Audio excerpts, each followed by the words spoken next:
Let's put our hands together for Lee Bovee. To know me is to love me.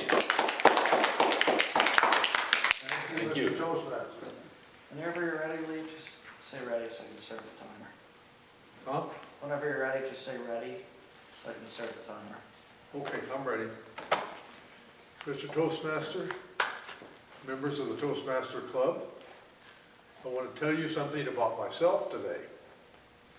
As he had mentioned, the title of my speech is "To Know Me is to Love Me." When I reached the first grade, I really felt that I was the dumbest kid in my class. There wasn't any doubt about it in my mind anyway. I sat in the back of the class, and every time the teacher would start to ask questions to students in the class, I would do this. So she couldn't see my eyes, and I was afraid if she asked me a question, I didn't think I could answer it. I didn't care what it was, I couldn't answer it. At home, I was extremely shy. When we had people come visit us, I'd stand behind my mother because I didn't want anybody to see me.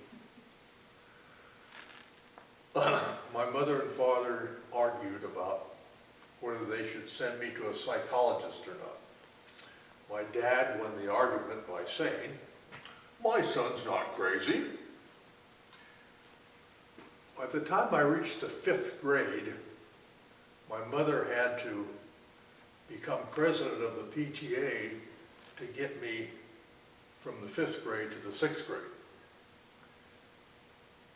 When I was 11 years old, my mother found me a job selling Liberty magazines in the neighborhood. So the first day, the distributor came and gave me 20 Liberty magazines and a shoulder bag to put the magazines in. And so I started out. I went up to the first house, stood on the sidewalk to look down the pathway there to the front door, and I began to think about what would happen when I knocked on the door.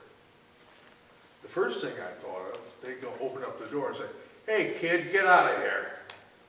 The second thing I thought about was, well, they may pull a gun and point a gun at me and say, "Get out of here."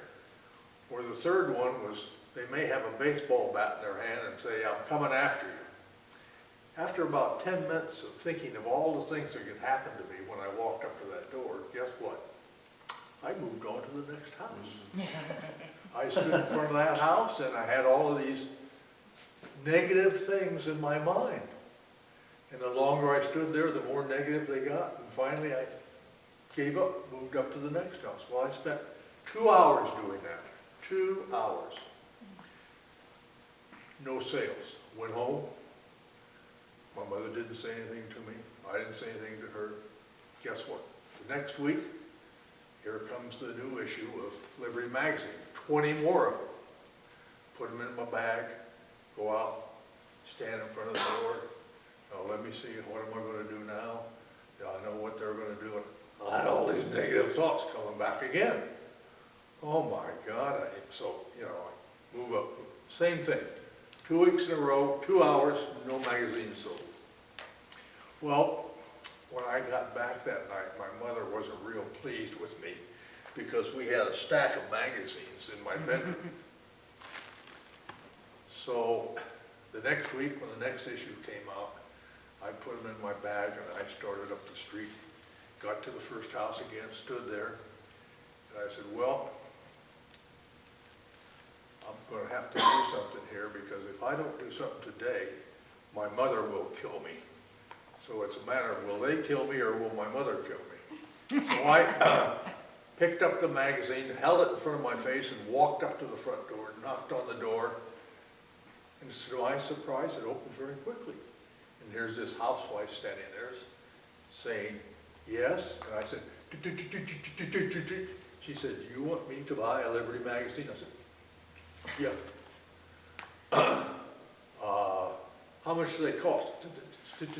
I think they're a dime. Yeah. So she goes and gets the dime, brings it back. I give her the magazine. when she closed that door and I realized that I had closed a sale, I'll tell you, it was like the world was lifted off of my shoulders. Absolutely.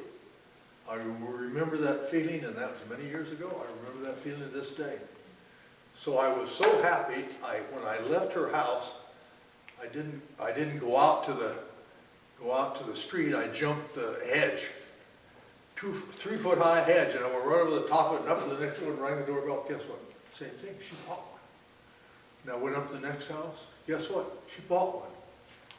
I sold 20 magazines in a row. And when I got finished, you know what I thought? You are unbelievable. You are the greatest salesman in the whole world. Well, I tell you, from then on, I thought, here I am. When I was in my mid-20s, I stopped and I thought back on that experience because it was really a change in my life. And I thought, why did I sell so many magazines? And I thought, you know, I'll bet those housewives were all standing there watching me every day, standing in front of their house saying to themselves, when are that kids ever going to come up the door and ask me if I want a Liberty magazine? And that's what it was. They felt kind of sorry for me, but Liberty magazine was a good magazine. Everybody liked it.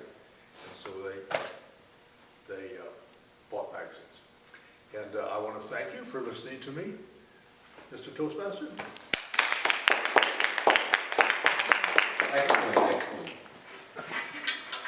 Thank you. I think we found ourselves another Yeah. public speaker. Wow.